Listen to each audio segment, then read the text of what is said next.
Simpleng tao lang na wala siyang pagmamalaki sa buhay, ngunit ang puso niya, buo ang puso niya, na may pagmamahal sa Diyos, marunong magsisi, marunong magmahal, marunong pakumbaba sa oras sa'y nagkakamalit, nagkakasala. Yun po ang gusto ng ating mahal na Panginoon. Hari na siya, pero ang puso niya, grabe, magpuri sa Diyos. 7 times a day, pinupuri ni David ang Diyos sa harapan ng palasyo. Tumutuwad, sinusob sa bangulo sa abo, sumusuot, tinuhubad ang kanyang haring damit, ang pinapalit sako. Grabing puso niyang puno ng pagpakumbaba. Ang sabi ng asawa niya, ang asawa kong hari na buang na nasira ulo na. Hari, nagtakbo-takbo, naglukso-lukso, nagkanta-kanta sa kanyang Diyos. Sub-sub sa abo. Grabe, hindi niya alam. Si David, grabe ang puso, puno ng pagpakumbaba sa harapan ng ating Panginoon. Yan po ang gusto ng Diyos. Ang puso niya, palagi niyang sinisira. Palagi niyang ninadalamhati yung puso niya. His heart always asking sorry. Nalulungkot sa mga bagay na nagawa niyang kasalanan. Bilang hari, bilang tao si David, hindi niya naiwasan nagkasala. Gusto nagkaroon siya ng evil desire. Pero siya po, nung nagawa ng kasalanan, natuto siyang malungkot, natuto siyang nadalamhati, walang tulog, nagpasting siya, nag-ayuno siya, umiyak siya araw-gabi nang makaawa sa ating Panginoon, ang Diyos na habag kay David. Everybody say, praise the Lord. Everybody say, praise the Lord. Kaya anong sabi niyo? Return unto me with all your heart. Bumalik kayo sa akin ng buong puso nyo. With fasting, with weeping, and with mourning. Dapat malungkot ka. Rend your heart and not your garment. In the Old Testament, ang mga tao dito, people commonly express great grief sa Old Testament. Ang mga tao doon, mga minamahal, ay talaga parang nagkaroon sila ng ekspresyon na sila totoong pagsisisi, nagkaroon sila ng great grief. Inang tawag na gabing kalungkutan. Grabing kalungkutan. And anguish, yung parang bagdalamhati ba? Para bang namatay yung mama mo, yun ang naramdaman mo. Grief and anguish. Tearing their clothes. Bisabit, parang sinasaktan yung sarili nila. Yung ilang mga damit parang gusto lang punitin, katulad ni David. Nung siya nagpupuri, nung siya nalalangin sa Panginoon, pinubad niya ang kanyang haring damit. Tearing their garments, their cloak. Pinalitan niya ng damit na sako. Sako. Sabihin, hindi ako dapat maging hari sa harapan mo pag ako himingi ng tawad. Dapat akong taong pinakamababa, sako ang akong damit. Abo ang aking inahapaan. Kaya ako galing sa abog, sabing damit. Wala ako magawa kung wala ka. Totoong pagsisisi ang puso ni Haring David. Everybody say, praise the Lord. That's why sabi ng writer that true repentance, like all good things, is a gift of God. Yung totoong pagsisisi, katulad ng bagay na mabuti ito. Ito po'y regalo ng Diyos para sa iyo at sa atin lahat. Wala kang pride. Si David, hari, grabe, tinanggal yung pride. Hindi iniisip na hari siya. Ang iniisip niya, kahit sa palasyo siya, nagpupuri, ang iniisip niya, tagabantay pa rin siya ng tupa at mga karniro. Ang damit niya ay sako. Punit-punit. Yan po ang puso na may totoong pagsisisi. Everybody say, praise the Lord. Everybody say, praise the Lord. Kaya mga minamahal, Holy Supper natin ngayon. Iba-ibang klaseng ating pagkukulang, pagkakasala sa Diyos. at hindi tayo makatago. Alam ng Diyos po yung puso natin. Alam ng Diyos. Kung sino may pusong totoong nagsisisi o pagpakunwari lang. Binago lang natin ating anyo, po yung puso natin hindi nagbago. Ayaw ng Panginoon, baguhin mo lang yung damit mo, baguhin mo ang anyo mo, sabihin nagsisi ka, ayaw ng Diyos yan. Ang gusto ng Panginoon, yung puso mo ang babaguhin mo sa harapan ng Diyos. That's why, bakit nagtataka kayo? Every last Sunday of the month, pag mayroon tayong Holy Supper, this 1 week na natira, bakit nag-a-announce tayo ng fasting? Yan po ang gusto ng Diyos. Then yung totoong pagsisisi, then pag Holy Supper, banal po yun. Sagrado yun. Pag-alaala mo ng katawan ng Panginoon na nawasak sa Kalbaryo, yung kanyang dugo na banal na lumabas sa katawan niya, o yan ang linis nating kasalanan. Para lubusan tayo mapatawad ng Diyos sa ating pagkukulang pagkakasala, lalo tayo mang ginagamit sa banal na pulpito. Then yung banal na pulpito, hindi po ito biro. Ito po ay banal na pulpito. Kailangan pag tumayo ka dito, kailangan yung puso mo banal, may totoong pagsisisi. Kaya kailangan magpasting ka. Kasi sabi ng Biblia, come unto me with all your heart, with fasting, with weeping, and with mourning.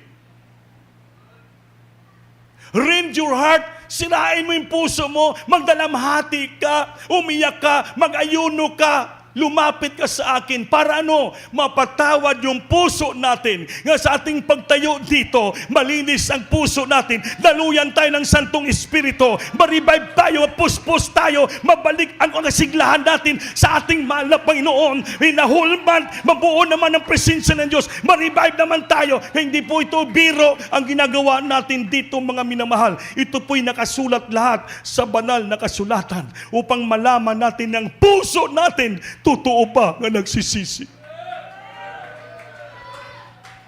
Hindi ito papasting-pasting lang. Hindi po ito pahiyak-iyak lang. Kundi samahan mo ng kalungkutan. Grip. Grabing pagpighati. Grabing kalungkutan. With anguish and agony. Malungkot ka. With all your sorrow and mourning, ipikita mo sa Panginoon, Lord, bakit ako nagkakasala pa? Bakit napagbigyan ko pang kahinaan ko? Bakit naging sanlibutan pa rin ako? Ginagamit mo na ako. Yun, dapat ang sasabihin mo sa Panginoon. Samahan mo ng pag-ayuno, pagpapasting, pag-iyak. Iiyak ka, weeping, and mourning. Mumurn. Nagmumurn ka. Nalulungkot ka. Nagdalamhati ka. Parang sa someone, special loved ones mo nga kinuha na ng Diyos. Di ba? Naglulungkot ka. Yun ang dapat. Hindi mo na siya makita. Tayo naman, nalulungkot tayo. Nagdalamhati tayo. Bakit tayo pabalik-balik sa kasalanan? Everybody say, praise the Lord. Ang Panginoon, mga minahal, kailanman pag lumapit ka sa Kanya, puno siya ng habag, puno ng awa, puno ng grasya. Kailanman, hindi ka isalikway ng ating mahal na Panginoon. He never look down you. He never despise you pag lumapit ka. Psalms chapter 51 verse 17. Anong sabi ng Biblia?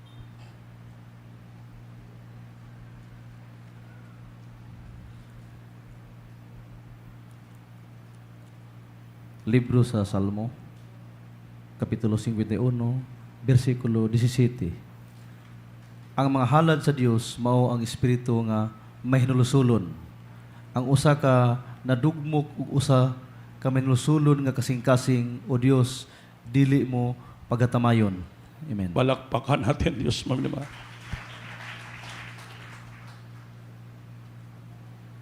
Praise the Lord. Sa aklat ng mga awit, Kabanata 51, ang talata ay 17. Ang mga hain sa Diyos ay bagbag na loob.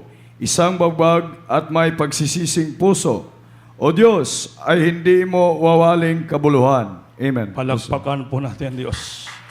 Kaya sabi dito, in his famous Psalm of Repentance, si David, in his famous Psalms of Repentance, David reminds us that God does not delight too much in the outward sign, sa labas, panglabas, of repentance, which included making a sacrifice.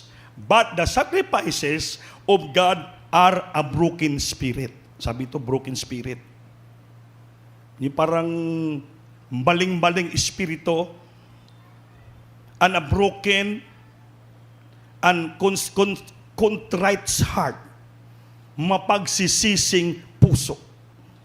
Sabi dito, O God, you will not despise. Ang Panginoon, hindi niya tayo i-look down. Hindi niya tayo ibababa. Hindi po tayo ibaliwala ng Diyos. Titingnan ng Panginoon at tanggapin niya ang lahat nating ginagawang pagsisisi sa harapan niya. Sabi dito, the sacrifices of God are broken spirit, and a broken and a contrite heart, O God, thou wilt not despise. Yung broken heart, kailangan yung pinang basag na basag, maling puso mo. At mapagsisising puso. Yan po ang ginatanggap ng Panginoon. At kailan hindi kanya i-look down. Amen? Kasi yung puso natin, ito pong nagbubuhay sa atin. Itong puso natin, dinadaluyan ito ng banal ng Espiritu.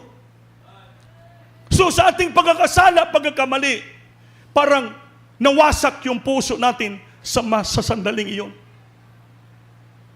Dapat lalapit ka sa Diyos na may basag na puso, maling-maling puso, na wasak na puso, kasamang pagsisisi na puso, mapagsisi na puso. At kailanman, hindi ka ibaliwala ng Panginoon. He never despise you. Yan pong prayer ni David. Amen? Amen? Kaya ngayon, nawasak ang puso natin, nasira yung puso natin dahil sa nagawa nating kasalanan, anong dapat gawin natin?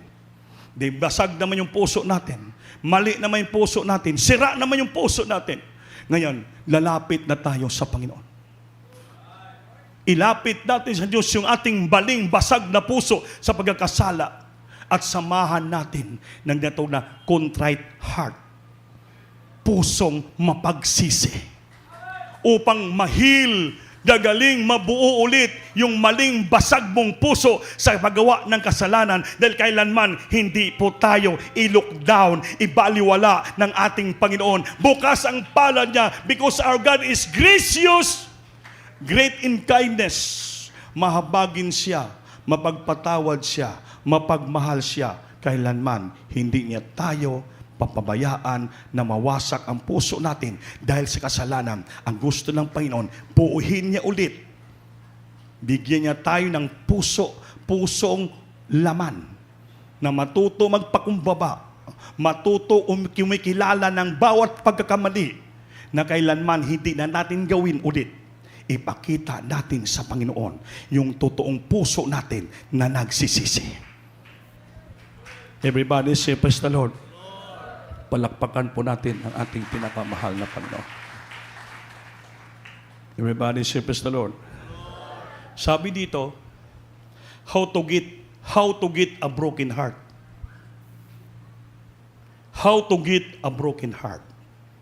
Broken heart, yung maling-mali na puso, basag na puso.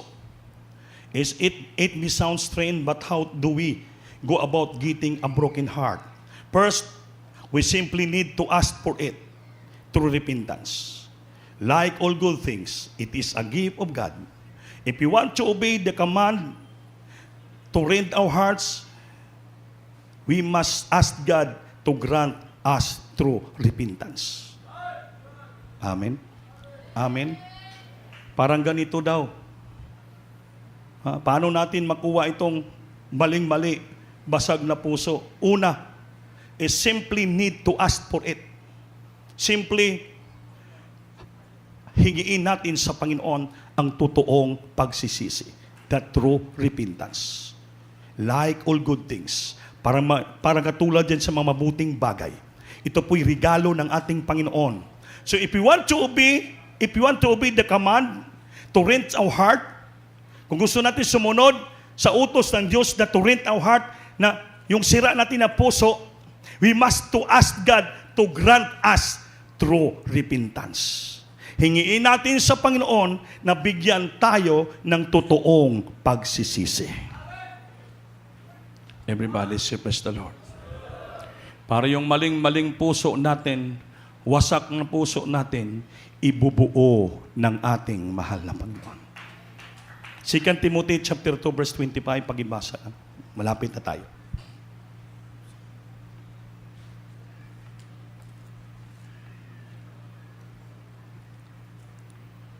Libro sa ikaduhang Timoteo, Kapitulo 2, versikulo 25. Uban sa kalumo, kinahanglan iyang pagamaymayan ang mga magasupak kaniya. Amen. Kay tingali baya itugot ra sa Dios nga sila managhinulusol og may sangko sa pagpakaila sa kamatuoran. Palakpakan natin, Diyos, mga minamahal. Regalo. Praise the Lord. Sa aklat ng ikalawang Timoteo, Kabanata 2, ang talata ay 25. Nasawaying may kaamuan ang mga nagsisalangsang. Baka sakaling sila'y pagkalooban ng Diyos ng pagsisisi sa ikaalam ng katotohanan. Amen. Palakpakan natin, Diyos. Tamo? At na sawaying may kaamuhan. Yung nagkakamali, nagkakasala, sawayin daw. Sawayin na may kaamuhan. Ang mga nagsisilansang, ang mga nagkakasala. Baka sakaling sila'y pagkalooban ng Diyos ng pagsisisi sa ikaalam ng katotohanan. Amen ba? Kaya pag may magkakamali, hindi sila sawatain. Hindi sila rebukin. Kaya para sakaling sila po'y magkaroon ng pagsisisi at sila po'y magkaroon ng kaalaman, ang isip nila, maibalik sila sa totoong paglilingkod. Palakpakan po natin ang Diyos, maminaba. Everybody say, praise the Lord. Kaya kung may walang magtuwid sa'yo, walang mag-rebuke sa'yo sa iyong kamalian, hindi ka makaroon ng totoong pagsisisi. Kaya hindi mo malaman nga mali yung ginagawa mo. Para malaman mo na mali yung ginagawa mo, sawatain ka. Para sakaling makapagsisi ka at maibalik sa kaalaman mo yung buong katotohanan. Nasunod, di mo nagawin, mali yung ginawa mo. Wala sa katotohanan yung ginawa. Ang Diyos natin totoo, buhay. Dapat magpakatotoo ka sa paglilingkod sa ating pinakamahal na Panginoon. Everybody say, praise the Lord. Everybody say, praise the Lord. Ganun pong paglingkod sa Diyos, mga minamahal. Mabuo ulit yung puso natin na maling-mali na ginawang kasalanan at pasag. The more glimpses we have of the glory of God, the more we mourn for scorning that glory. The more glimpses. Ano ibig sabihin ng glimpses? Yung parang nasilayan mo na para mabuksan ulit ang puso mo, mabuksan ulit yung pananaw mo, na makita mo naman yung kaluwalhatian ng ating Panginoon. The more glimpses we have of the glory of God, the more we mourn, the more nga kita'y nagmumon, napighati, nalulungkot, na sa ginagawa nating kasalanan. Ito po'y para maibalik ka, maitama ka sa kaluwalhatian ng ating mahal na Panginoon. Kailangan makita mo yon. Nagkaroon ka ng totoong pagsisisi. The more glimpses, marami ka na makikita na kaliwanagan sa isipan mo, maliwanagan yung damdamin mo, mga minamahal, at makita mo na yung kaluwalhatian ng Diyos sa buhay mo. The more you mourn, sa grabe mong pighati, kalungkutan sa nagawa mong kasalanan, for scorning that glory, para tanggihan yung gagawin mo namang kasalanan, yan po'y patungo sa kalwalhatian ng ating mahal na Panginoon. That's why sabi dito, through repentance, like all good things, it is a gift of God. Makita mo yung glory ng Panginoon, ma-open naman yung mind mo, mabuksan naman yung isipan mo, ma-revive ka naman, dahil tapos ka na nagsisi, nalungkot sa ganoong kasalanan. So, nakita na, the change for better. Nagbago ka para sa kabutihan mo. Makita mo naman yung totoong kalwalhatian ng ating Panginoon. Makamove ka naman sa paglilingkod sa Diyos ng totoong paglilingkod sa ating Panginoon. Nga pagdating ng panahon, sa palagi mong the more you mourn, kalungkutan sa mga kasalanan, ay matatanggihan mo na yung kamalian, kasalanan, upang ikaw ay pupunta na sa ulatian ng ating pinakamamahal na Panginoon. Palakpakan po natin, Diyos. Purit ka! Kaya sa mga oras na to, mga minamahal, yung puso nyo, kayo nakaalam. The heart of true repentance. Ang puso na may totoong pagsisisi. Para maibalik sa puso mo yung presensya ng ating mahal na Panginoon. And you see the glimpses of the glory of God in your life. The more you mourn and scorning of the glory of God. Weep and mourn. Ask forgiveness and sorry. Malungkot ka sa nagawa mong kasalanan. Para yung puso mo maging malinis, ang wasak mong puso sa pag-asala. Ibuulit ng ating Panginoon. Daluya yung kanyang matamis na espiritu.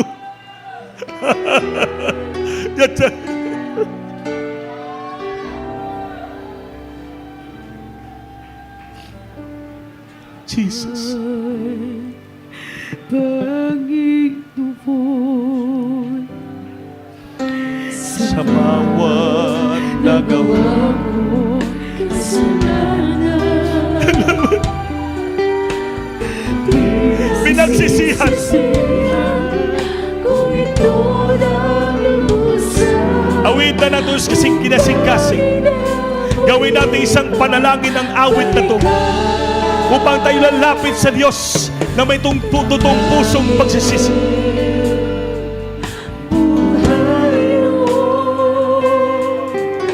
Wala itong pag-asa pa magbago, ngunit ikaw ang nagbigay ang kahulugan, pag-asa at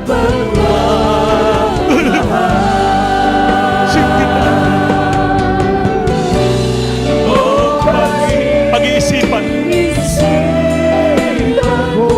ang iyong pagmamahal.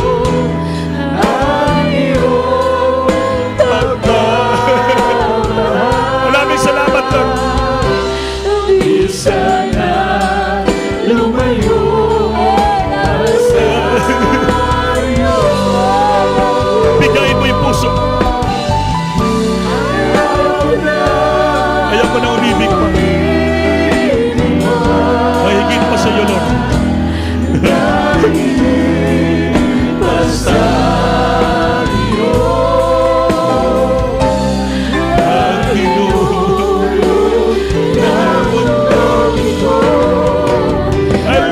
Jesus. Jesus.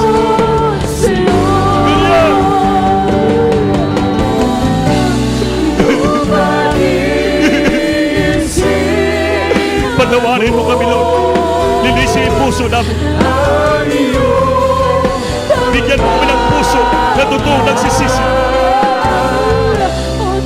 sana lumayo sa iyo. Hindi na lumayo sa iyo. Ayaw ko na.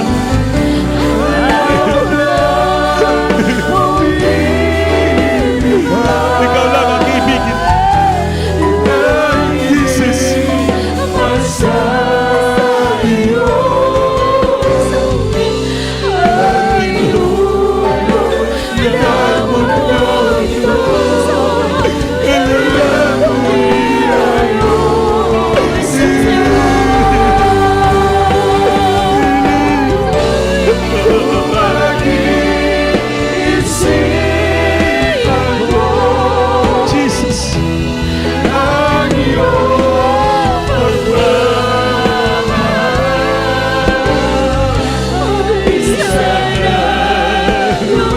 pagkasalang lumayo sa iyo.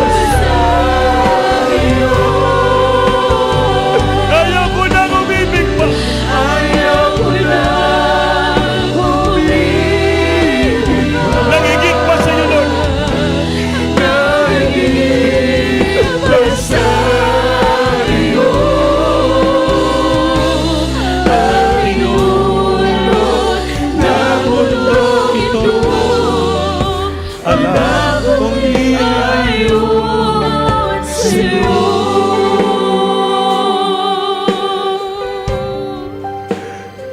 Jesus, singgit, hallelujah. Mga minamahal, nababasa ng Panginoon yung puso natin. Kung totoo ba yung puso mo sa oras na to, nagkaroon ng totoong pagsisisi. Our heart of a true repentance. Ibuo ulit natin yung wasak nating puso dahil sa pagkakasala. Hingiin natin sa Panginoon ang kapatawaran. Malungkot ka at magdalamhati ka. Ang iyong puso sa nagawa mong kasalanan. Sa nagawa nating kamalian. Ibuo ulit natin ang puso natin. Ipakita natin sa Panginoon na sa mga oras na to, ang puso natin ay totoong nagsisisi. Hindi na natin balikan ang ating pangginawang kasalanan. Talikdan na natin. You made a change in your life for better. Magkaroon ka ng tunay na pagbabago sa buhay mo patungo sa kabutihan ng buhay mo.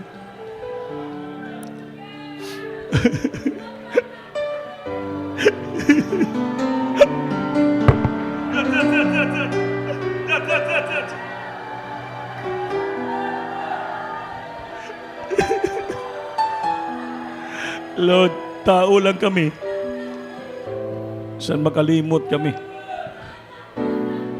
At kami nagkakasala. Ngunit salamat, tinuruan mo kami paano magkaroon ng puso namin totoong pagsisisi. Katulad ni Salmista David.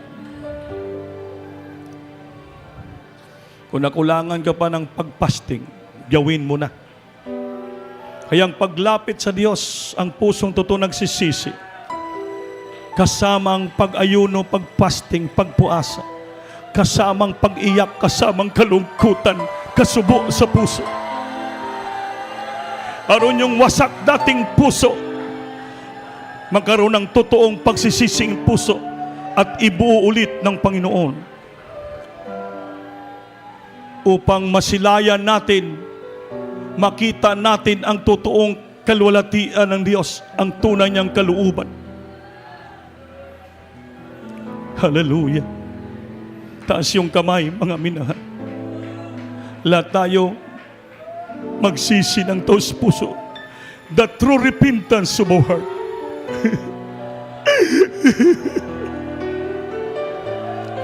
Opo, mahal na Panginoon.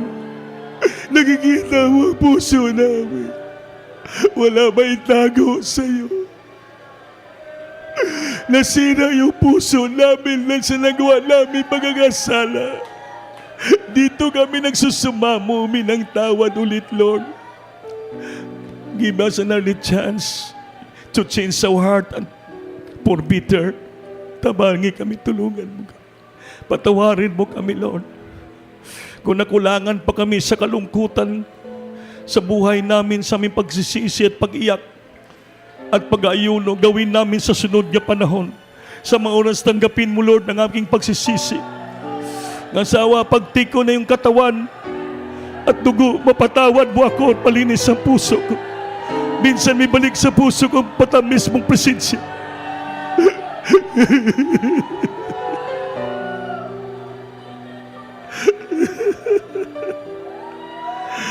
Touch every heart, Lord. Revive every heart. Cleanse every heart.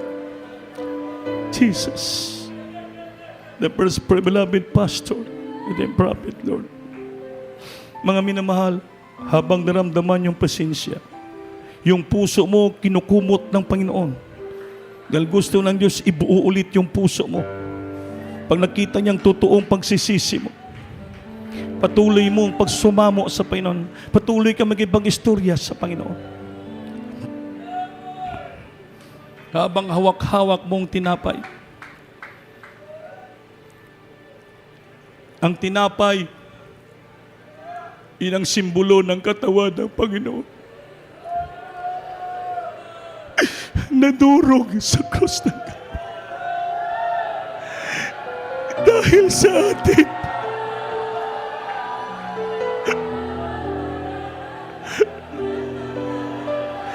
Diinisa niya tayo sa kanyang katawan upang lumakad ng matuwid na mayroong takot sa kanya at malinis na puso at pusong puno ng totoong pagsisisi.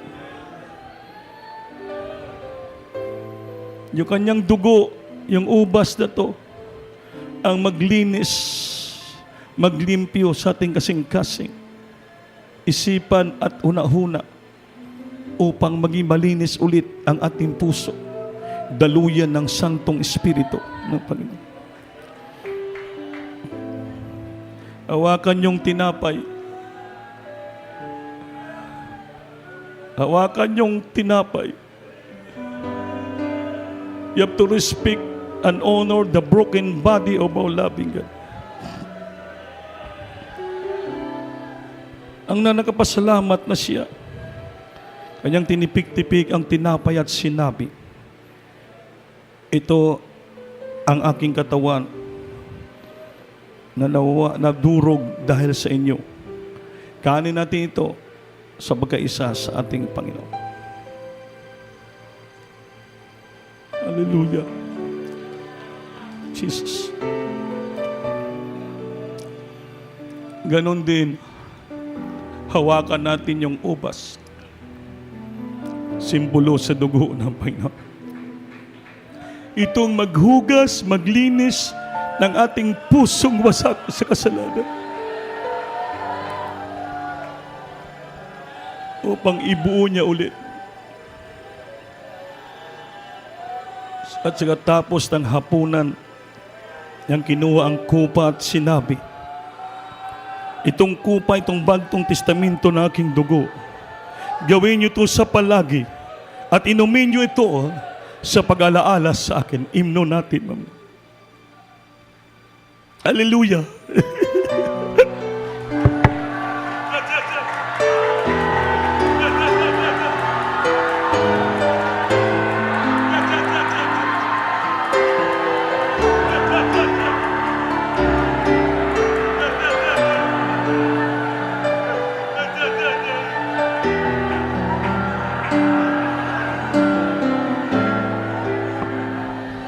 Salamat sa pagpatawad mo sa amin. Salamat sa matamis mong presensya. Yung balang Espiritu, pinadama mo sa puso namin. Narinig mo ang aming totoong pagsisisi. Nakita mo puso namin na ganoon ang totoong pagsisisi. Salamat!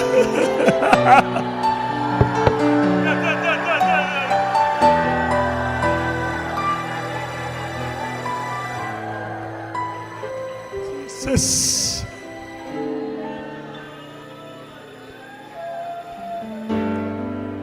Salamat, O Diyos.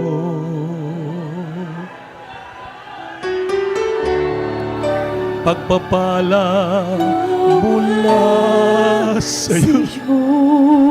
Pagpapala espiritual.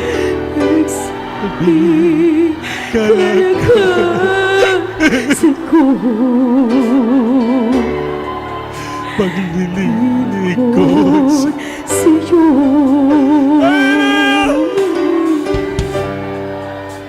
Salamat, O Diyos. Kabanalan, binihisan mo kami ng kabanalan upang makasunod ako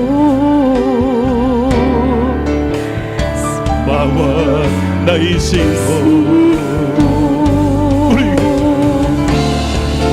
Kung di ko man magawang gawin na ang kalooban mo'y sundin, dahil sa kahirap at kahilahinan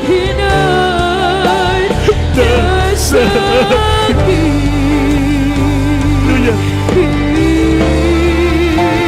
sana ako patawarin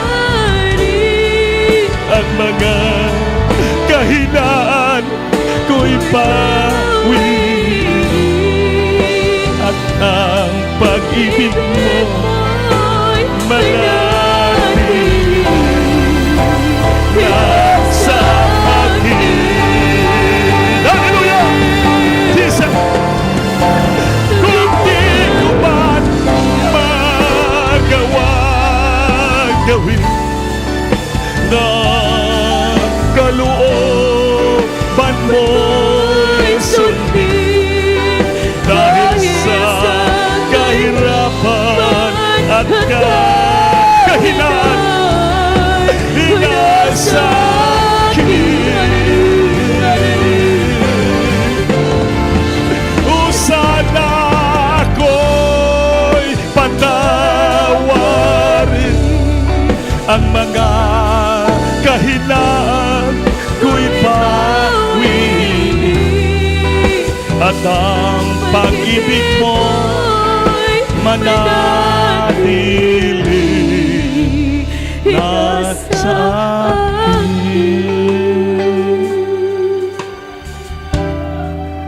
At ang pag-ibig mo'y manatili sa tili na sa akin. Sing it, hallelujah. Purihin ka, Lord. Ayun ka. Maraming salamat, Lord, sa mga tawa mo sa amin. Dalay guntas na puso. Abang damang-dama pa natin ang hipo ng Diyos sa puso natin na totoong nagsisisi. Lahat po higiin natin sa Panginoon. Higiin natin ang lahat sa Kanya. Kapatawaran, revival, kalakasan, kagalingan, kalutasan, pagbabago, katwiran. Ipanalangin natin sa Panginoon. Siya po'y tutugon sa atin dahil nakita niyang puso natin na totoong nagsisisi. Manalangin tayong lahat, mga minamahal. Opo, mahal na Panginoon. Maraming salamat sa totoong habag at awa mo sa aming buhay. Sa unat na langin ng aming minamahal, ginagalang na pastor, will this tadal me na in time prophet, Lord. Pag-alaala sa aming bilabis ng Pastor Mama Dear, ang mga turo pagmamahal sa amin, ang ilang buong blessed Almeida children. Nandito kami nagsusumamo sa iyo. Mahal na Panginoon, mahabag at tawa ka sa amin. Panatiliin mo na yung puso namin na malinis. Ibuo mo yung puso namin. Batawarin mo kami lubos. Turuan mo kami magkaroon ng totoong pagsisisi ang puso namin. Kahabagan mo kami, kaawaan mo kami, patawarin mo kami. Pagalingin mo aming karamdaman. Baguhin mo ang buhay namin ng lubusan. Turuan mo may magpakabanal, maging matuwid sa harapan mo. Lutasin mong problema namin. Pangawakan mo kami nga patuloy kay maglingkod siya habang naghihintay kami ng pagbabalik. Di alam namin malapit na. Di nakita na namin nangyari sa buong daigdig. Mahirap ng kalagayan namin. Tulungan, pangawakan mo, maging matatag kami. Panginoon, mo pamilya namin, palangginan mo tanan. Sa pangalan ni Jesus, sa lahing propita, in Jesus' name.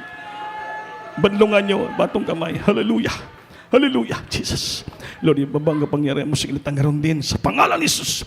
I bind the power of darkness, demons, infirmity, sickness, and diseases. Cast out, cast out, cast out, cast out from him right now. In Jesus' name, be healed, be healed, be healed. Be healed right now. Problems, blesses, be blessed, still financially, physically. Bless the weak, because viewer, heal the sick, every problem. Bless right now, my God. In Jesus' name. Amen and amen sa Lord. Hallelujah. Everybody say, praise the Lord. Palakpakan natin ang Diyos, mamahal. Lahat po tayo ay tumayo.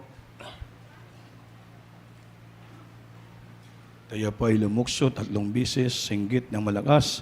Hallelujah, praise the Lord. Hallelujah, praise the Lord. Hallelujah, praise the Lord. Meron ba tayo mga baguhan?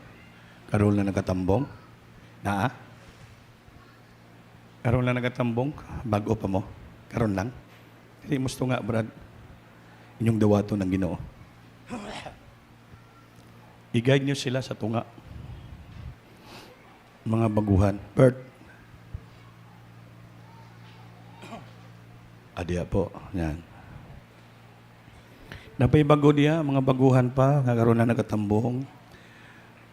Aron po madawat yung Ginoo, nga yung personal mangluluwas. Balanginan ka mo sa Ginoo. Ibayaw kamot. Inyong dawato ng Ginoo, nga yung personal nga mangluluwas, kining orasa, manginolsol ka mo. Ang kasing-kasing niya, may totoong panginolsol. Ipiyong ang mata, ipiyong yung mata, ipayaw ang kamot. Sabat ka mo sa akong pangamuyo. Ibayaw ang kamot. Sabat ka mo sa akong pangamuyo. Amahan ko sa langit, sa ngalan ng Ginoong Hesus. Sabat mo. Mahal na Panginoon, ako isa ka tao nga makasasala. O ikaw namatay sa krus, alang ka na ako. Mahal na Panginoon, kinigurasa, nagapangayaw ko, pasailuhan ka mo. Sa iluwa kami, Lord, sa tanan mo na buhat sala.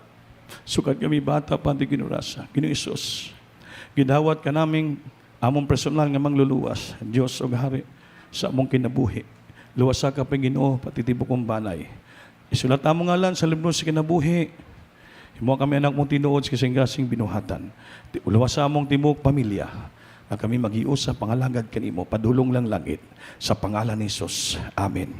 O Panginoon, salamat sa mga tauhan niya karon, si matubangan pa sa iluwa sila, kaluy sila.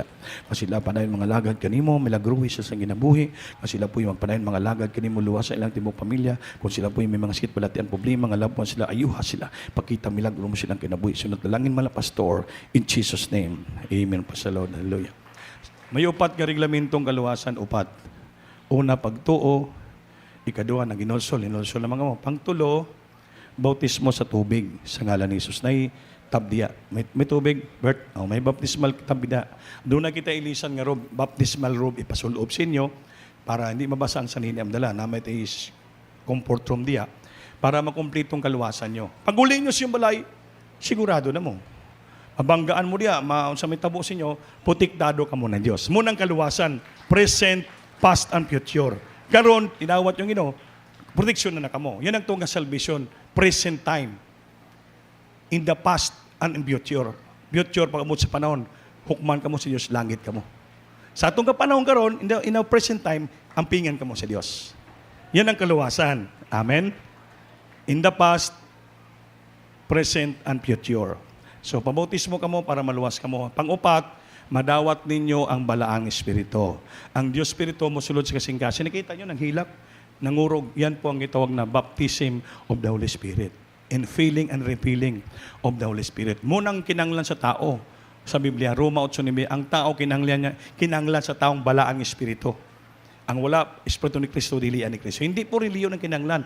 Ang kinanglan, balaang espiritu. Kita nyo, grabe hilak, Holy Spirit ka panaog. Tinod ang Diyos na itong inasimba. Kaya pag simbahan man yung espiritu maturan, manaog siya. Amen? So, munang kamaturan. Hop, balik-balik ka mo, pangalagad dire, kunya, kanto ka mo dito, kaya may magbautismo sa inyo. Nga, preacher, ampuan na mo ka mo na yun, pagbalik nyo, malipayo na mo. Amen. Everybody say, praise the Lord. So, sige po, balik ka mo dire sa Wednesday. May gawain kita sa Wednesday, alas 3 sa hapon, hantod alas 7. O Biyernes, alas 9 sa gabi, hantod alas 4 sa buntag Sabado. So, magkuha kita special offering muna. Pag-pray na to, Ama naman sa langit, Diyos ka man sa Ginoo. Salamat sa mga isunan din nagsawa pagbigay sila mga special. Labo pa rin, Lord. Bless it, Lord, the blessing to thee by God, financially, physically, spiritually, to the first pray, la pastor. In Jesus' name, amen.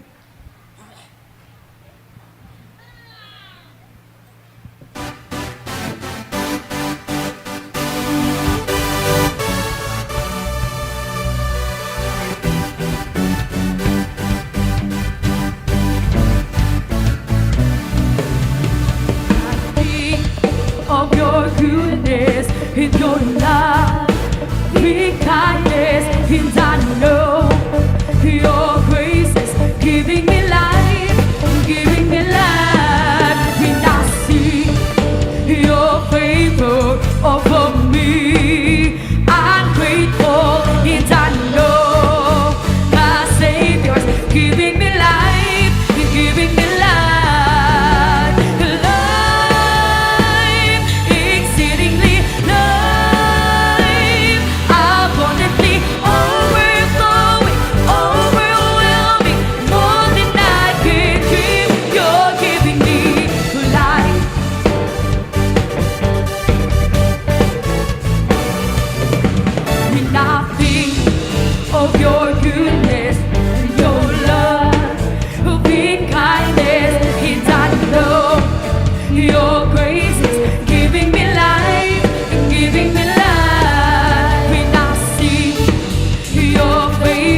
bisyo ba itong mga kural?